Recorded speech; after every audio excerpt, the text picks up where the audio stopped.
구독, 좋아요, 알림 설정, 댓글까지 부탁드리겠습니다. 어느 은행권에서 적금을 깨달라고 안내 문자를 돌린 곳이 있다. 혹시 아실까요? 요거 압니다. 요런 거 잘 알죠? 안 그래서 이야기하고 싶었던 거라서 제발 적금 더 깨주세요. 호소문 올린 이 농협. 어디 농협이냐? 동경주 농협. 적급 가입자들이 받은 우편물이다. 그래서 8%가 넘는 금리로 판매된 적금의 만기 3년 이상 가입자들은 해지를 해주세요. 라고 읍소가 들어갔습니다. 2022년 당시 실수로 비대면 판매를 막지 못해 9천억이 보였고 여기서 아직도 2천억이 넘는 돈이 남아있다. 7천 계좌 중 해지된 건은 300여 개에 그치고 이자를 더 얹어주겠다는 보상안도 내놨지만 고객들의 반응은 냉담합니다. 말도 안 되는 소리죠. 고객의 책임을 전가한다고 밖에 볼 수 없다. 지금 와서 이야기하는 것 황당하다. 이거는요 양심에 맡길지언정 강요할 수는 없는 거고 그리고 정당하게 가입한 거죠. 양문석 의원처럼 편법으로 한 것도 아니고 제대로 한 거죠. 다만 본인들이 실수한 거죠. 예전에 그런 경우 있어요. 어떤 증권 트레이너가 주식 가격을 잘못 입력해가지고 엄청 주식이 싸게 나와서 그 증권사가 망했습니다. 그거 돌려달라고 읍소해봤자 말이 안 되죠. 왜? 이미 거래가 끝난 거고 정당하게 거래를 했던 거고 이것도 마찬가지인 거잖아요. 정당하게 적금을 들었던 사람들이 물론 저기서 이야기하는 것에 따라서 할 수도 있겠지만 실질적으로 2022년 상황에서 8%가 넘는 금리가 있었냐 없었냐? 많았어요. 그때 고금리 적금들이 굉장히 많이 나왔죠. 근데 문제는 대상을 한도를 잘못 잡아가지고 비대면까지 간 것. 그 다음에 아예 계좌수에 한계를 두지 않은 것. 이런 것들이고 이에 따라서 경영 위험평가 9등급을 받았습니다. 문제는 해당 농협은 2008년 대규모 부실 대출 이후 중앙의 조치로 합병 직전까지 갔는데 또 이런 상황이 생긴 거다. 문제는 만약에 그런 상황에서 손실이 커져서 남양주 새마을금고처럼 되게 된다면 이게 커져가지고 금융권으로 좀 번지게 된다면 어떤 상황이 벌어질 수가 있다? 해약을 안 했다가 손실이 날 수 있는 상황이 될 수가 있다. 저기가 파산할 수 있는 거잖아요. 보통 파산까지 안 하고 새마을금고처럼 중앙위 해가지고 합병 들어가고 하는 건데 물론 정부에서 새마을금고 때 어떻게 대처했어요? 예금 보증한도 5천만 원이지만 보증 잘해줄 테니까 돌아와. 이런 이야기를 했지만요. 또 터지고 또 터지고 또 터지면 어떻게 될까요? 이런 부분을 생각을 하셔야 되겠죠. 그러니까 저 부실이 농협, 저기는 지역 농협이죠. 그러니까 일반 NH랑은 약간 느낌이 다르긴 하지만 저런 지역 농협들 상호금융의 부실이 커져가고 있는 거다. 이런 부분을 우리가 생각을 해보시면은 가뜩이나 지금 문제가 많잖아요. 이금융권 문제가 워낙 많다. 그리고 저렇게 8% 적금을 급격히 받았다는 것 자체가요. 자금이 필요했다는 소리예요. 22년도가 어떤 해였어요? 2022년도에는 진퇴양난의 해였습니다. 내가 국어를 잘못해서 뭐예요? 레고랜드 사태 터졌죠.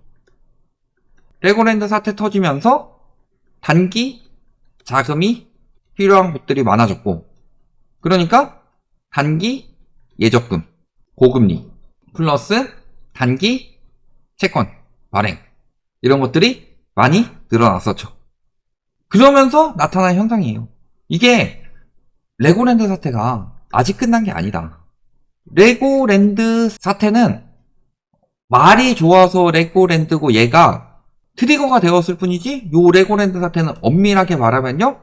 그 전부터 있었던 PF 고질적인 근본적인 문제 플러스 채권 시장 문제 플러스 대출 문제 이런 것들이 다 겹쳐 있었는데 겹쳐 있더라도 뭔가 하나가 터지지 않으면은 나타나지 않는 거예요. 예를 들어 우리 2008년에 글로벌 금융위기 때만 보더라도요. 문제는 계속 쌓여가고 있었어요. 저희가 늘 말씀드리지만 폭락을 저희가 이야기를 하는 이유는 폭등했기 때문입니다. 폭등하지 않았으면 폭락 이야기도 안 했어요. 폭등하지 않았으면 지금 경제 안 좋아도 저희가 집값 폭락한다고 이야기하지 않고 그냥 집값이 계속 정상화된 상황으로 갔으면은 지금 실수요자분들 경제 안 좋아도 집 사세요. 집값에 거품 없습니다. 이렇게 이야기를 했을 거예요. 그런데 집값에 거품이 쌓였으니까 경제 위기, 뭔가 트리거가 터지면은 그게 쭉 빠지는 건데, 문제는 요때 트리거가 터졌기 때문에 요 문제들이 이제 터져 나오는 것을 뭘로 막은 거다? 단기 시중 자금으로 막은 거다. 근데 이 단기 시중 자금의 문제점은 뭐예요? 예를 들어서 은행채 2년물로 했다. 그러면은 만기가 2년 뒤니까 그 자금에 대한 걱정은 2년 뒤를 생각해서 차분히 대비를 하면 되는 거죠. 근데 만기가 6개월짜리예요. 그럼 바로 또 돈 빌려서 또 막아야 되고, 돈 빌려서 또 막아야 되고, 돈 빌려서 또 막아야 되고 그래요. 근데 은행권에서 단기 예적금이랑 단기 채권 비중이 어마어마하게 늘었습니다. 그러니까 정부에서 은행채 발행 한도를 폐지했죠. 은행채 발행 한도를 폐지를 했다. 100%에서 2022년에는 은행채 발행을 억제를 했는데 23년 말에는 폐지를 해주고 있다. 그만큼 은행권에서 지금 자금을 계속 끌어모아야 될 상황이란 소리예요. 근데 이게 넘어가면서 발행 한도가 계속 늘어나고 있죠. 빚을 빚으로 막아야 되는 상황이에요. 은행권은 지금 싸게 돈을 풀고 있기 때문에 자금이 계속 필요한 상황이고, 근데 연체율 올라가고 부실채권 올라가고 있기 때문에 자금이 더 많이 필요한 상황이죠. 그러니까 은행채 예를 들어서 만기가 1조다 라고 하면은 보통 한 1조 2,500억 이 정도를 하는데 2조 막 이렇게 은행채를 늘려버리는 상황이 온 거예요. 규모가 커지고 있죠. 그만큼 은행권에서 부실이 심해지고 있는 거고, 그런 것들이 본격적으로 나타나는 트리거가 또 한 번 더 터지겠죠. 지금이야 이런 것들로 밀어놨지만 이게 고금리가 장기화되게 되면은 계속 터져 나올 수밖에 없습니다. 지금 총선 전이라서 돈 어마어마하게 풀어주고 있는 거예요. 총선 전이라서 대환대출 풀어주고, 특례보금자리론 풀어주고, 신생아 특례 풀어주고. 근데 총선 이후에도 가능할까요? 정부는 돈이 없는데. 그만큼 금융권에 대해서 풀었으면은 은행을 통해서 돈을 풀죠. 정부가 풀 수 있는 돈은 한계가 있으니까. 근데 은행을 통해서 돈을 푸는데 부실은 커져가고 있는 상황에서 금리만 낮춰져서 수익성이 떨어졌죠. 지금 농협 저기 이야기하는 것도 수익성이 떨어져서 그런 거예요. 8%짜리 예적금을 했는데 대출금리 지금 주담대 보면은 금리 얼마예요? 주담대 금리 막 억지로 누르고 있죠. 금리 3%대 나온다고 합니다. 평균. 그러니까 8%로 빌려서 3%에 빌려주면 그것만큼 손실 보는 게 어딨어요. 이런 것들이 앞으로 계속 늘어날 텐데.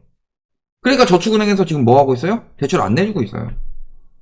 저축은행에서는 대출 안 해주고 있고, 이금융권에서 앞으로 이런 것들이 번져가고, 아마 저기 동경주 농협 저기는 합병될 가능성이 높아 보이죠. 과거에도 문제가 있었고 이번에 또 문제가 있다는 거는, 매번 위기 때마다 문제가 들어간다는 것 자체는 저기 자체가 좀 부실하다는 그런 상황이기 때문에 그렇게 될 가능성이 높은데, 문제는 저기만 저렇게 되는 게 아니라 저렇게 약한 고리들이 먼저 터져 나오는 거다.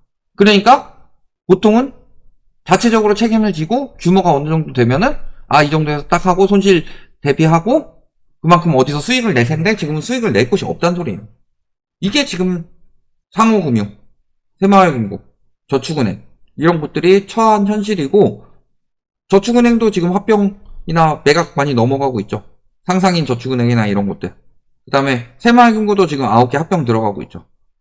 이번에 농협중에서도 합병 이야기가 나올 수밖에 없는 거다. 지역농협에서도.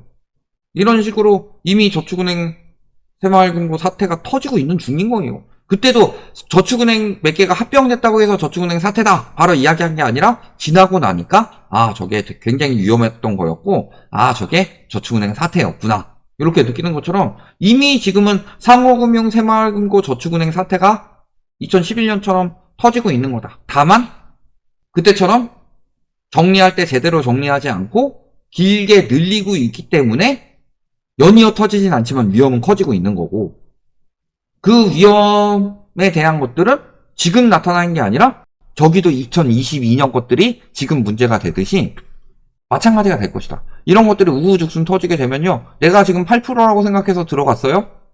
더 오래 버티고 더 오랫동안 받아 먹어야지 하다가 예금자 보호한도에 딱 걸릴 수도 있는 거다. 그렇잖아요. 예금자 보호한도를 1억으로 늘리고 5천만 원에서 멈추고 꼭 그런 이야기 하면요. 아, 그럼 예금자 보험도 5천만 원이니까 거기까지 남겨도 되겠네. 뭐 이런 말씀 하시는 분들이 있는데, 돈 바로 안 들어옵니다. 돈 받는데 굉장히 피곤해요. 아, 그러면은, 전세 보증금도요. 아, 임차권 등기명령 신청해가지고 언젠간 받으면 되겠네.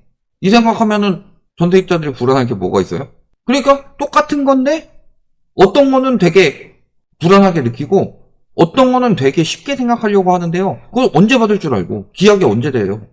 저축은행 사태 제대로 정리된 게 최근인데, 십몇 년 걸려가지고 최근에 제대로 정리됐는데, 그거를 내가 되게 쉽게 받을 수 있다 라고 생각하시는 것도 굉장히 위험한 생각이고요.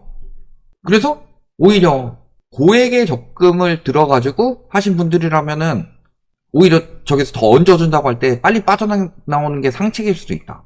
괜히 욕심 더 부렸다가 황금알을 낳는 거의 배를 갈랐더니 개뿔도 없었던 것처럼 황금알이 계속 나올 거라고 생각하고 있지만 곧 배가 갈라지는 자동으로 제왕절개가 되는 거위가 될 수도 있는 거다. 이런 부분은 생각을 하셔야 되는 시기고, 그래서 모든 이금융권이 다 위험하다고 늘 말씀드리는 건 아니에요. 내가 지금 돈을 넣어놓고 있는 저축은행이나 새마을금고나 뭐 지역농협, 신협 이런 곳들 재무구조 탄탄한지 꼭 확인을 해보셔라. 그 다음에 조금이라도 위험하게 생겼다라고 보면은 자금을 이동시켜 놓는 것이 상책이다. 이렇게 보시면 되겠습니다.